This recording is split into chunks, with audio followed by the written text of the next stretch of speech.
Right then, 26-man England squad for the Euros. It's only right I do it. Everyone's doing it. So, you know, original content as always. Let's get into it. Like and subscribe if you enjoy. I'm not the England. If you like this video, it's coming home. Alright? Guaranteed.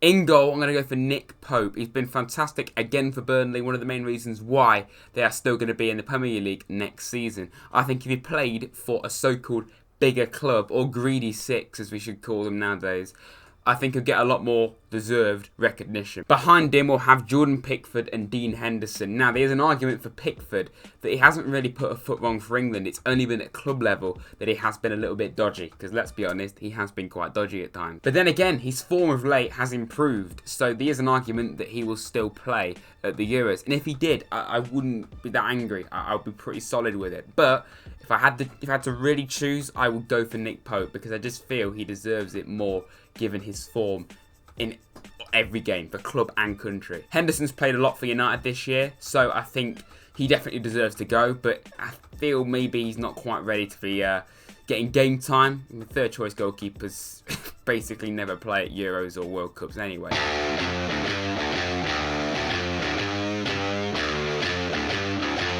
Fullbacks will go for Luke Shaw and Trent. I think it's pretty standard that. I think it's a disgrace that Trent may not very well be going to the Euros. I don't understand what the hell goes on in Southgate's head at times, and no one really seems to rate Gareth Southgate, and he's kind of backing up his point before he's even picked the squad. Yes, Trent has had an off year, like the entire Liverpool squad have, but form is temporary and class is permanent. Going back to Forest for a moment, look at Joe Lolly, you know? We know how class Joe Lolly is, but last season his form was nothing close to what it normally is.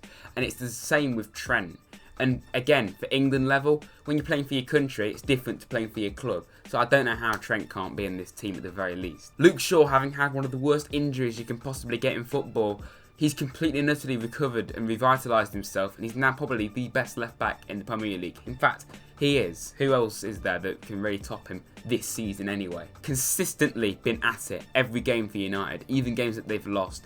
He has to start. It's as simple as that. We'll have a centre-back partnership of Harry Maguire and John Stones, and I just pray to God that neither of them get injured. I mean, having said that, Maguire is currently injured, but he should be back in time for the Euros. Let's just hope about that one. The reason why I think it's so important that those two are fit is because I think players behind them, they're nowhere near as good, let's be honest. To be fair though, I wasn't a massive fan of Maguire when he first joined United, but I do think he's 100% improved this season. He's been solid, he's strong, he's physical. It's everything you want in a centre-back. John Stones has been fantastic again, a bit like Luke Shaw. They were both a little bit off the boil for quite some time in terms of form and just even getting a look in the team.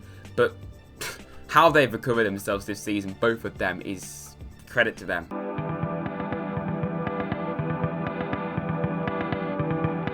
Into midfield, I'm going to go for Declan Rice, Mason Mount and Jack Grealish. I'm playing with the number 10 in the midfield. I think that Mason Mount has been absolutely unreal.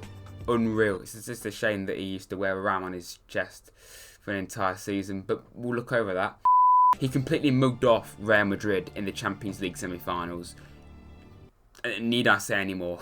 Declan Rice, I think like a lot of people, I wasn't a massive fan of him at first. I don't really know why, I just wasn't sold on him, but this year, mental. What a season he's had, and he's a massive reason why West Ham have been challenging for the Champions League.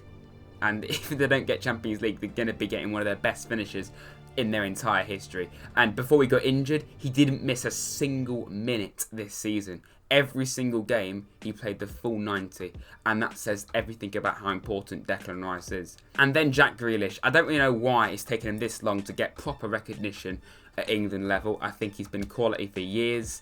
Definitely, he's got better, of course, hence why people are now noticing him. But in the 12 games when he was injured for Villa, they only won 3 of them. And that says a lot. The phrase that he carries Villa is definitely true. On the right hand side, I'm going to pick a player that's quite versatile because he can play on both wings and as a number 10.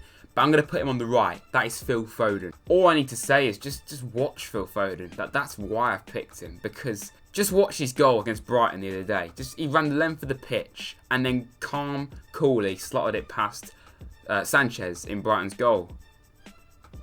mental. Like, what a player. On the left wing, I'm going to pick Marcus Rashford. I think it's quite a safe pick, that one, to be honest. And like I said, Foden can play there. And you could quite easily see someone like Sancho playing on the right instead. I'll get onto him in a moment. I think Rashford has to start. The second season in a row, he's got 20 plus goals for his club. He's everything you could want in a forward. Fast, pacey, knows where the net is. Quality lad. I've not met him, but I'm sure he makes nice ham sandwiches, you know. Of all the things I could think of when I wanted to think of a way to end that sentence.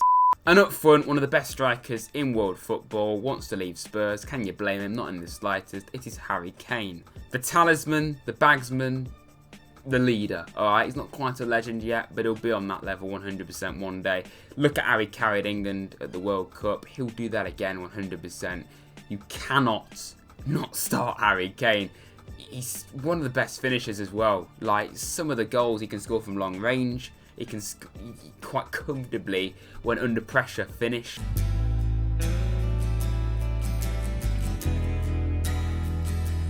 So I've already spoken about the goalkeepers, but looking at backup fullbacks, we've got obviously Ben Chilwell at left back. He has to be in this team. I think it's a very solid, strong, reliable backup option to Luke Shaw. Not quite at the same level, I don't think, though, but I've always been a fan of Chilwell. Backup right back is pretty interesting because there's plenty of options we could have picked in this position. I went for Kyle Walker, though, and Reece James. I've gone for 2.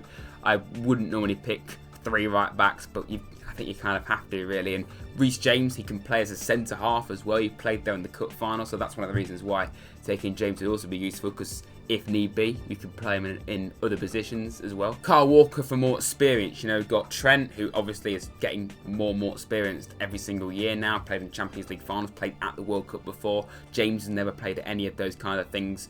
I mean, he will do this season for the Champions League final, but still. We had to have someone like a Kyle Walker or Trippier in there because they've been there and done it countless times before. I have left out Wan-Bissaka. However, there is rumours that he may very well be changing to be a Democratic Republic of Congo, so that is one of the reasons why I've left him out. I was saying about backup centre halves are not as good as the starters, and you can tell when I'm picking Tyrone Mings and Connor Cody. Now, Connor Cody I am a big fan of. I think he's had not as good of a year, but then again, Wolves have been pretty mediocre this year by their standards. Connor Cody, one of the reasons why I'm taking him and Mings, and this is a very important reason as to why I'm picking Mings, is he's been there and done it before.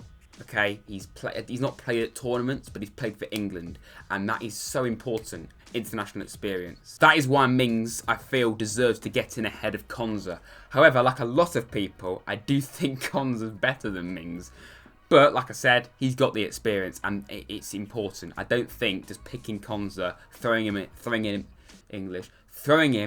at the deep end is a good idea, especially when it's the squad for a tournament, not even like it's just some friendlies or even World Cup qualifiers. Other players that deserve a shout that I'm not picking, players like Lewis Dunk, as well as Ben Godfrey, Michael Keane maybe, James Tarkowski, all of them deserve shouts, but for me, they're the players that get in. My backup midfielders would be players like Calvin Phillips, James Ward-Prowse, James Maddison, and I want to mention Jordan Henderson as well, who's not made my team because he may very well be injured. He's currently injured for Liverpool. There's doubts about whether he'll make the squad or not. However, I will stress that if he is fit, 100% Jordan Henderson goes and maybe even starts. Calvin Phillips, he played in all of England's last international games. He's been very, very solid and consistent for Leeds this season. I think he definitely deserves a shout. Players like Ward-Prowse, they are the definition of a midfielder. Everything you want. He's an all-rounder. Fantastic when it comes to set pieces. You know there's a free kick, there's a penalty, Ward-Prowse will find the net, all but certainly. James Maddison is one of the most underrated players in the entire league for me. Like, I don't understand genuinely why he doesn't get more recognition. Like, it's not even like he plays for a so-called small club. He plays for Leicester, top 4, top 6 level side. However, I don't think he'll go. I'd be very surprised if he actually gets a call up. My backup to right wing would be players like Sancho, Saka, Sterling. They're the players that I think are probably best suited for it. I think Sterling is a good player, but he's too inconsistent for me to start because the amount of times he does miss massive chances, you have to take that into consideration. However, he also scores plenty. He scored 14 goals this season. But then again, when you consider the fact that the year before he scored 30, it is quite a considerable drop-off. Sancho's been absolutely fantastic in the Bundesliga again this season. Some unreal numbers. that he's been producing. I think the fact he's playing alongside Erling Haaland as well definitely helps him out, but he's got a massive future ahead of him. Saka, I don't think he'll play much at all if he did go, but I just feel he does deserve it because he's one of the few bright sparks in that Arsenal side, which has been massively underperforming yet again this season. Now on the left, the only player that out and out can play there is Rashford, and I've already mentioned him. However, we needn't worry because we've got players like Mount can play on the left, Grealish can play there, Foden can play there. There's so many options for that left-hand side that can also play in other positions as well, which is why I think it's so good that we've got so many players that can be versatile and switch about. I've also left out players like Harvey Barnes and Jesse Lingard. Now you could argue a case that Lingard should be in because he's been so important as to why West Ham have been so good this year, but I just think, again, there's better players in him. When it comes to backup striker, I think one of them, it's pretty obvious that it has to be Dominic Calvert-Lewin. Had a fantastic year for Everton. I really like watching him play. The third striker is a little bit controversial, I suppose, because there's quite a few options. We've got players like Watkins, Ings, Bamford, and even Greenwood can play up for him. Ings has only just come back from injury, and I think, like Southampton for the second half of the season, his form has dipped a little bit. Patrick Bamford probably does deserve a shout more than anyone, to be honest, because he's scored 16 goals for Leeds in this first season back in the Premier League, and Leeds' first year in the Premier League for 16 years.